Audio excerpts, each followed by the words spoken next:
Hello virtual pilots, here we are in 2021 with Microsoft Flight Simulator and happy thoughts for the new year. Hope everyone is doing well, and yes, your eyes are not mistaken, this is the Grumman Goose G21A in this simulator, wearing a HIP Coastal Airlines livery modified by HIP Games TV for our operations in Air Hauler 2. And speaking of Air Hauler 2, well, in the 30th of December 2020, we announced our winner for one Air Hauler 2 package for Microsoft Flight Simulator thanks to Just Flight. You can check it out, the link is in the video description, cause you can be the winner. Now back to our flight. A release from Wookiee's hangar squawks as a goose and is the Grumman G21A in the HD Redux version, upgraded from the default Goose for FSX, now for Microsoft Flight Simulator. For those of you who are not familiar with it, the Grumman G21 Goose is an amphibious flying boat designed by Grumman to serve as an 8-seat commuter aircraft for businessmen in the Long Island area. The Goose was Grumman's first monoplane to fly, its first twin-engine aircraft, and its first aircraft to enter commercial airline service. During World War II, the Goose became an effective transport for the US military, including the United States Coast Guard, and as well as serving with many other air forces. During hostilities, the Goose took an increasing number of combat and training roles. Now I would like to quote Ozzy Wookiee that this release is an early preview version and is not considered final. There will be things that may not be complete or working. And if it's not for the terrible year that was 2020, they would have held out the release. But they want to bring a little joy to the community, and all we can say is great job and a big thank you from everyone here at HIP Games. They also mentioned that whilst the full radio stack is mostly inoperable, you can still do a complete and I quote, faithful cold and dark start and take her for a spin. And yes, we did! We started 2021 with this beauty and we are looking forward to see what the future brings for it. You can also check out the current developments list. As usual, link is in the video description. Now in this episode, we continue our operation in Air Hauler. In the previous video, we described our plans and did a passenger flight from San Diego to Denver with one of our two A320neos, part of our growing fleet. We established a base in San Francisco, linking our operations for cargo and missions. Checking our routes, we see that the first flight to Portland and turnaround have been completed. Let's check our fleet of two A320s that are located in San Diego and the King Air 350i that is currently parked at San Francisco, where I have a few plans for today. I always check the finance situation, which is growing slowly but surely, even though today we will spend a bit of cash. Now some of our pilots have gained new level of experience and I think we need to assign some more new points for their abilities. Here we go. So Jonathan Keane, our junior first officer, part of our 31302 crew, has 5 points to be spent. That's impressive. So let's see what options we have.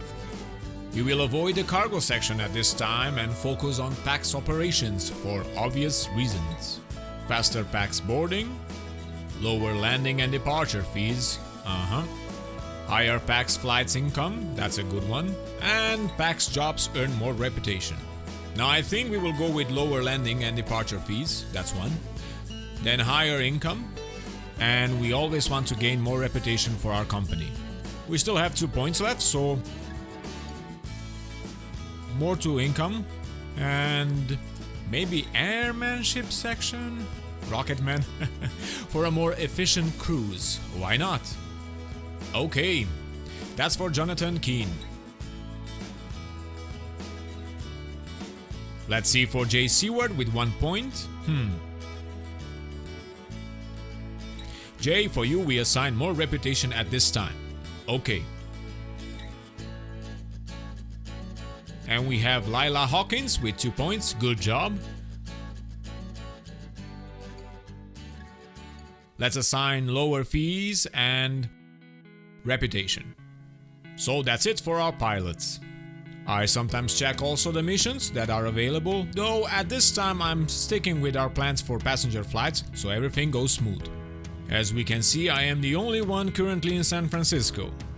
We got a courier mission and 5 supply tasks due to my poor reputation at this time. That will change. This one pays well, but it's on a time limit of 4 hours, which is doable, but in the next 14 hours I don't think I will get to Denver because I have other plans here. Lab equipment. I wonder what kind of lab equipment they need in Mexico City. Humanitarian missions, maybe? Nope, it seems there are none at this time. Let's check the radar, see who is online at this time. Not many in the US, but quite full in Europe, I see. So now let's get on with our plan and see where we can get the Grumman Goose.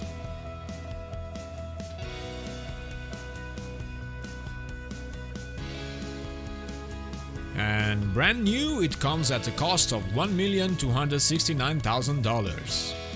We can always check the private sales, maybe we find a better deal.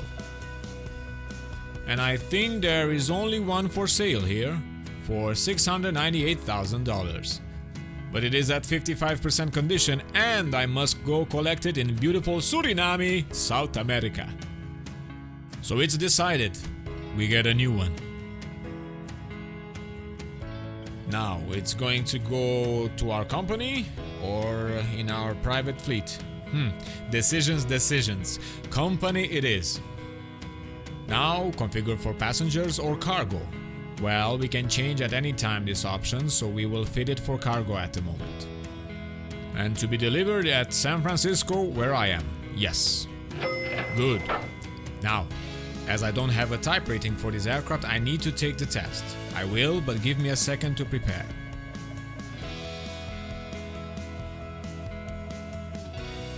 So the aircraft is now part of our fleet and is located in San Francisco. It has quite less cargo capacity comparable with the King Air. Very interesting. Maybe there are some adjustments that I can do later to change that. So now, in order to check your own details, we go to personal info and on the right side you have the list for your type ratings and the ability to add new ones. So let's get our type rating for the G21 that will cost us $1,000. In this panel we can check the location and fuel for our aircraft. And very important, the estimate range with the current fuel level. So let's buy some fuel.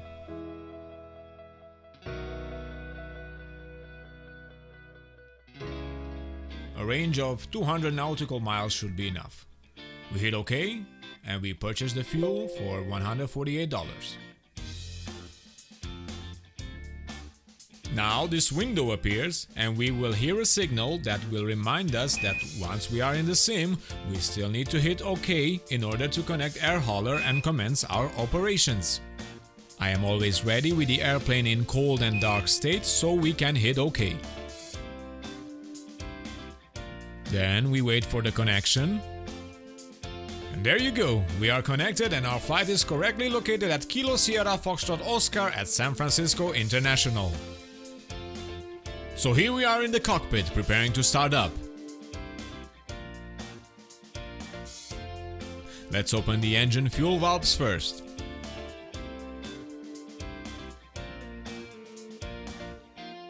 Then we need to turn on the magnetos. This one down.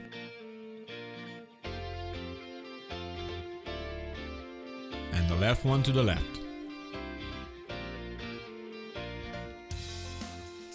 Throttle goes to full. And the prop. Check that the flaps are raised.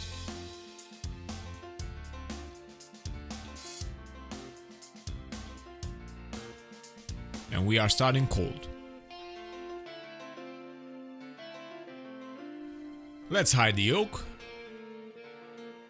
Switch on the battery, alternator, fuel boost, beacon lights and navigation. Then be advised that we already assigned the starter ignition for engine 1 and 2 for the switches available on the Thrustmaster Warthog in order to operate them with ease.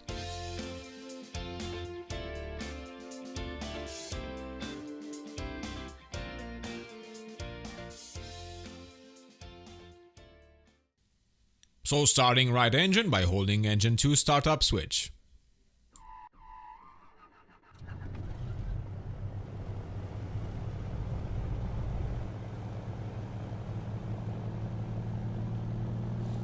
Reducing the throttle too much will cause the engine to stall, so always be careful of that.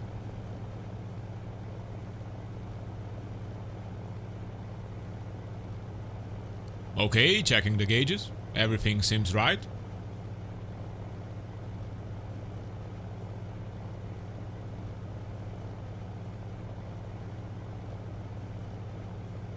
And starting engine 1.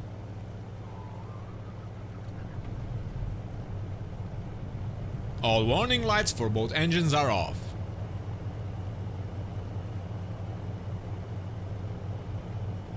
Adjusting the manifold pressure.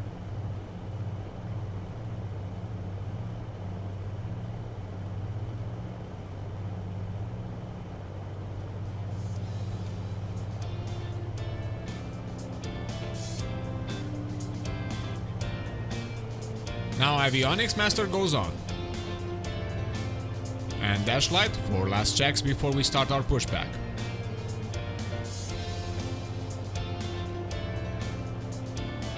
This goes back up.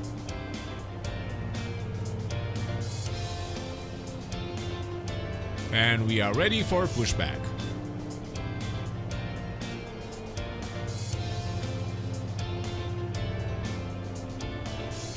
Let's talk a bit about what is a type rating. You can compare it to getting your driver's license, but imagine that you are getting a license just for the type of car, more precise, a particular model, like for example for a Ford Mustang Shelby GT500. You will be able to drive any Ford Mustang Shelby GT500, but you will need another license, for example an Aston Martin DB11. Beautiful cars, indeed. So when you have obtained the license and ratings you need to apply for the job as a first officer, you can technically fly any aircraft. You just have to get type rated on a particular aircraft first. Now in Air Hauler 2, the type rating test will go as follows. You must perform a startup as we just did. Then you taxi to the assigned runway, for us will be runway 19 left. Take off, following the runway heading, and await instruction that usually start with an assigned altitude, then a particular heading that will turn you around the airfield, and then you will need to land safely at the departure airport, taxi to parking and shut down the engines. If everything goes as planned, you will pass the test and you are ready to operate the aircraft in Air Hauler.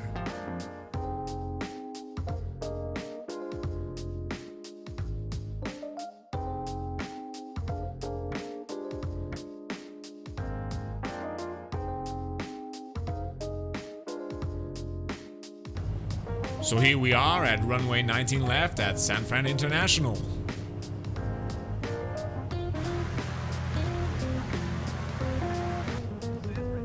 Contacting tower to get clearance for departure.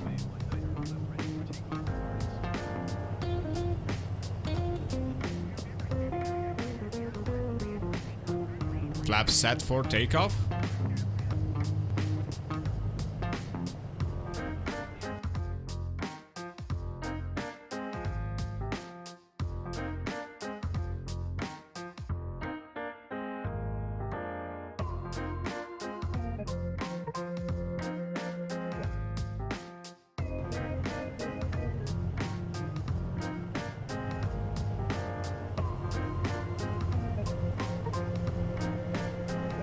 And take off.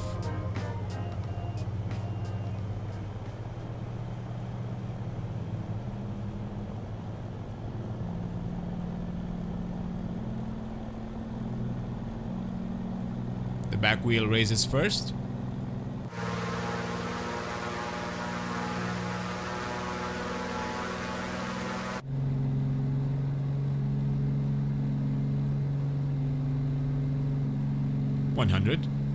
Rotate. Positive climb. Gear up.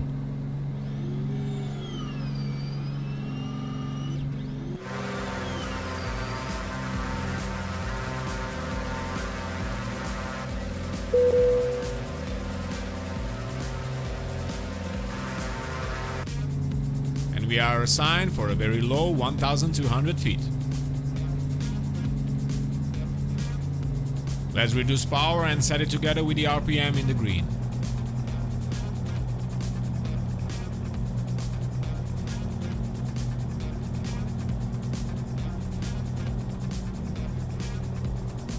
Flaps can go up.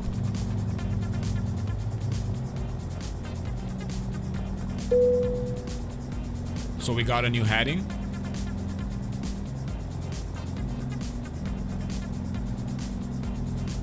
Turning.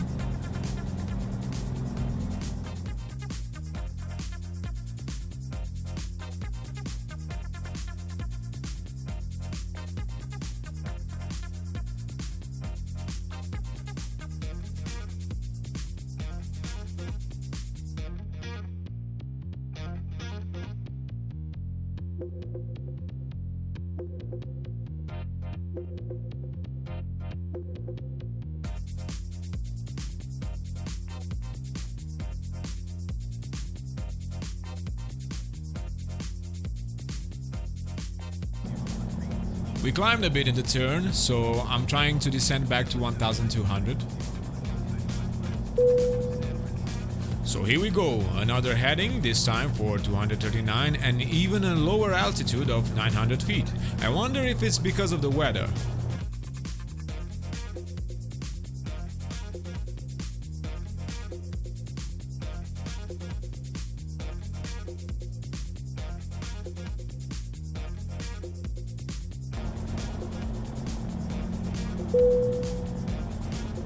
And now for a heading of 03 at 1000 feet.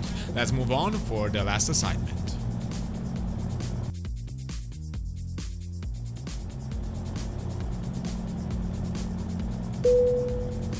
After our little trip around San Francisco, we get our landing assignment. Let's check the map.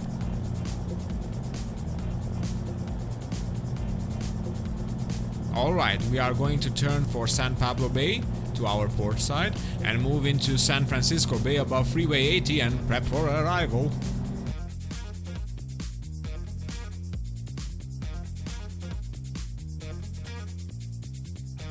We are passing next to Carquines Bridge. There are two of them. The first one is a toll road.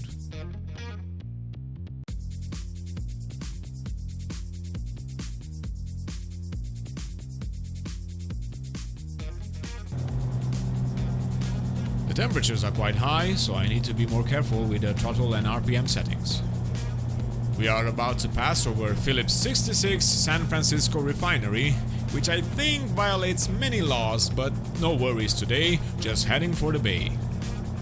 That's Freeway 80, which passes through San Pablo and Richmond, then hitches right past Treasure Island and over the Oakland Bay Bridge into San Francisco.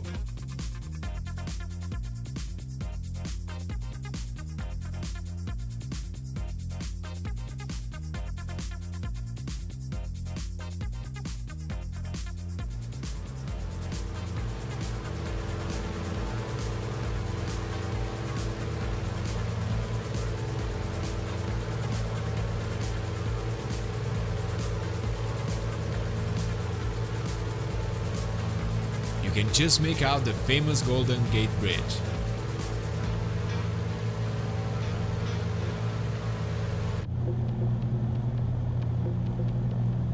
We will cross over Richmond to line up faster for arrival at San Francisco International.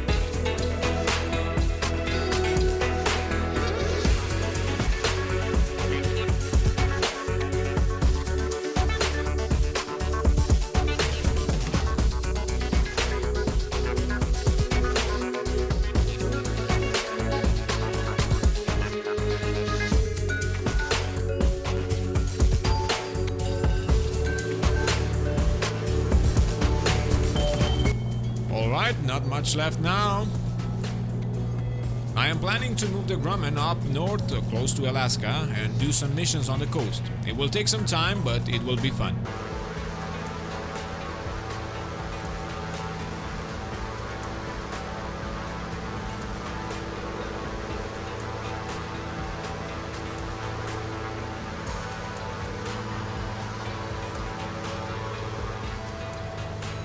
We started our descent, we will arrive shortly, already added flaps for 30 degrees.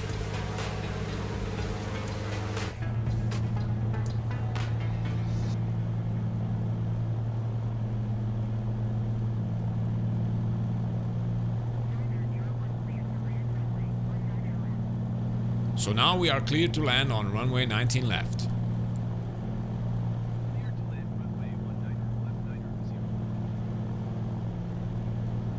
It's a beautiful sight here even though the weather is very cloudy today. I still wonder if that's the reason why air hauler gave us low altitudes for the test.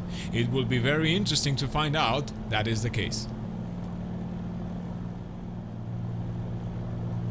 Still need to line up for the runway. We can see it clearly, just trying to shave off the speed.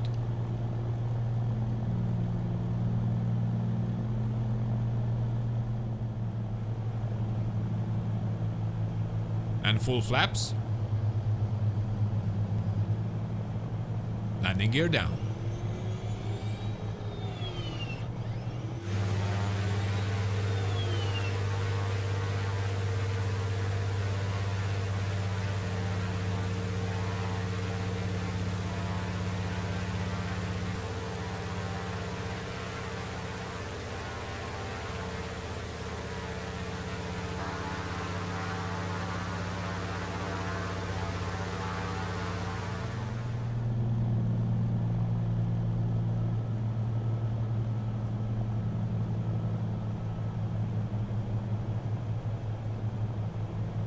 We are a bit high.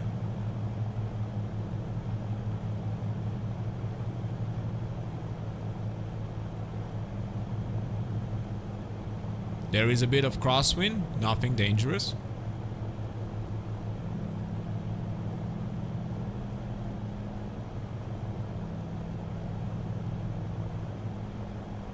$100.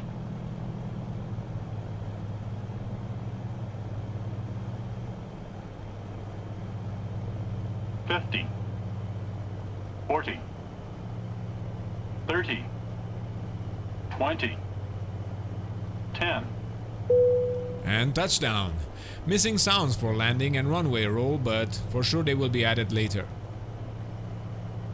Now that we landed, we need to taxi and park the aircraft.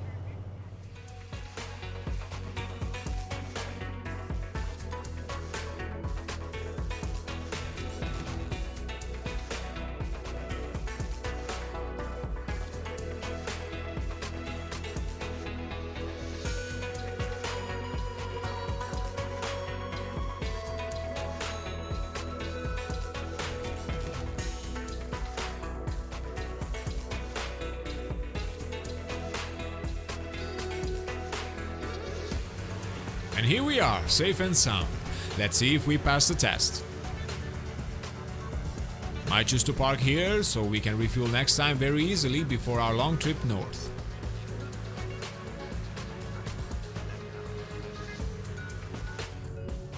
Let's shut down.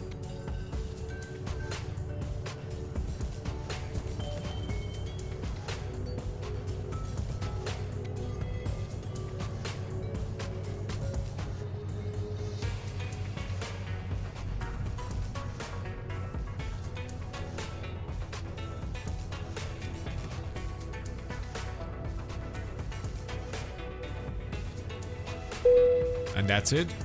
This concludes the flight rating test and we did it, we passed. Everything checks out.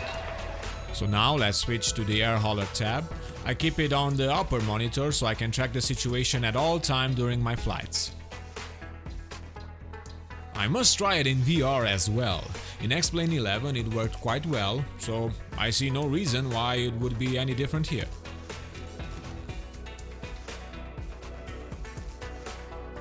Here we can finish our flight, so air hauler registers our new position and status for the aircraft. The flight took 42 minutes, landing was okay with no registered damage and no overspeed.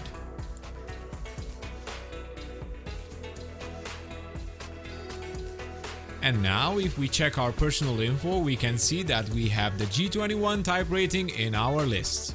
So next time we will fly to Portland, then Seattle, and see where to open the next airbase for HIP Airlines. Dear virtual pilots, those of you who are still watching, thank you for spending your time with me. Hope you enjoyed this flight and remember to fly safe, and I'll see you next time.